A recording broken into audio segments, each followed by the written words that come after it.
like there's an idea that's been bothering me for a few days now. Uh, Part of why I do videos is either it's an idea that I think is really good, and then I share that ideas, and sometimes it's an idea that just I can't stop thinking about, and for whatever reason, just recording it and sharing it seems to basically be a meaningful outlet. So that's what I do. And over the weekend, I was actually talking to someone close to me, a good friend of mine, and we're talking about influencer marketing and whether it works or not, and what my thoughts are on that. And I said to them, I think that a lot of companies, and I think they're getting it fundamentally wrong. I think a lot of companies are going about digital marketing and even influencer marketing the same way that they went about advertising on TV or on radio, where as long as you're on that radio station or as long as you get into that channel, that TV channel, you should be fine. You're like, no, I think they're getting it completely wrong in that. Especially in the case of influencer marketing, where you've got perhaps someone who's got a very large following, and then you approach them and say, "Listen, I want you to promote my brand of sneakers," and and you're like, "Okay, cool." And obviously, because there's money involved, the person will more often than not agree. But this is the same person who perhaps a month or 3 months ago was promoting something else, and so the message itself gets lost. And what tends to be difficult to actually measure where influencer marketing is concerned, and when you speak to digital marketers, they tend to really get defensive about this, is that it's difficult to measure the return on investment on many of these digital strategies, and I think until we can find a way in which you can develop some set of metrics that can be measured as to the positive benefit of whatever strategy and whatever influence that you're offering, it will continue to be very difficult to persuade businesses to actually invest into digital marketing and even influencer marketing. But what I do think is a worthy strategy is understanding the influencer themselves. Like when you say someone is actually an influencer, what actually do you mean? Like what do you mean that this person actually has influence? Has influence in what sense?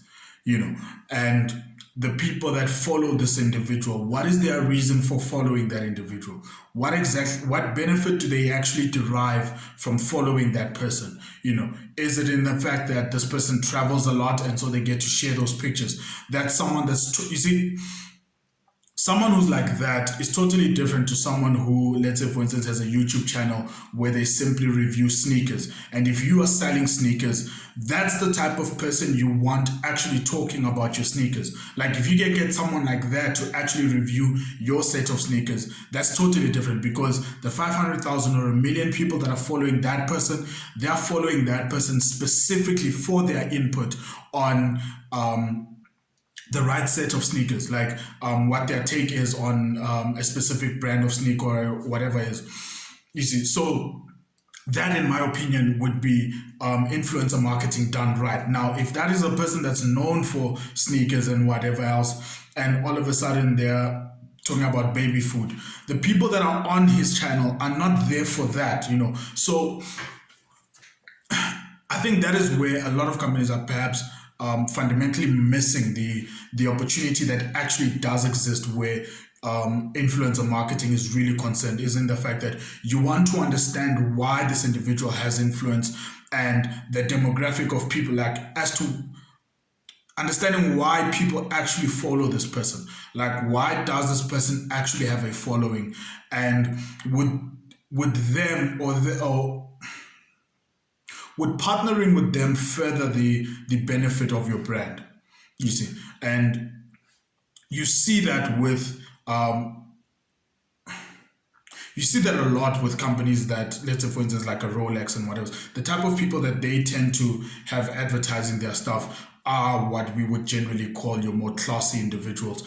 You see, so now in terms of the image they are looking to actually portray, that's the type of person they really want on that. And I think that's where now you are getting it right, And I think where where influencer marketing is really coming from, and where, especially when you're seeing it on social media and whatever else, is that I don't think companies are really thinking about this properly.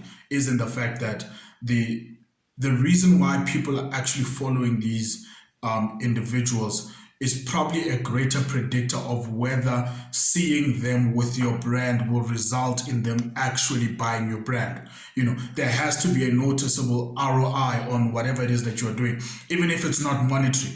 But you have to establish some set of metrics that you want to basically establish about the investment that you're currently making into this individual and in their following, and what you are hoping to actually achieve with having them promote your specific brand or your specific product or service. Because if you're not going to think about that properly, then you're going to find yourself wasting insane amounts of money with no real benefit in the end. Because the people that are generally following these individuals, if you're not aware of the type of people they actually are and why they are actually following this individual, and you're just hoping, like you're just choosing 10 different individuals and you're saying, let's just hope something sticks. You're like, no, you don't necessarily want to do that.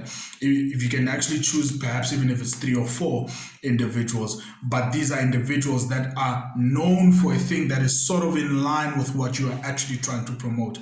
Now you are talking. Now you are I think you're investing properly. I mean, there's a lady on I think it's on Instagram. I think she's a doctor or something along those lines, where all she does is basically share the lunches that she's made for her kids. Now, if you're doing a breakfast cereal for kids or some form of thing that's more centered towards kids and what else, that's the type of person you want actually promoting something like that, because that is why people actually follow her. They want to see the types of lunches she generally makes for her kids and the breakfasts and whatever else. So if you show up on someone like that's channel, all of a sudden it becomes meaningful. Now the investment becomes meaningful. Now partnering with an individual like that becomes meaningful, because of the fact that people are actually following that person for a thing that is in line with what you are actually trying to promote.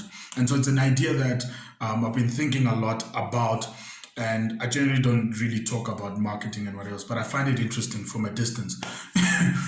But yeah, those are generally my thoughts on what I think companies are actually getting wrong.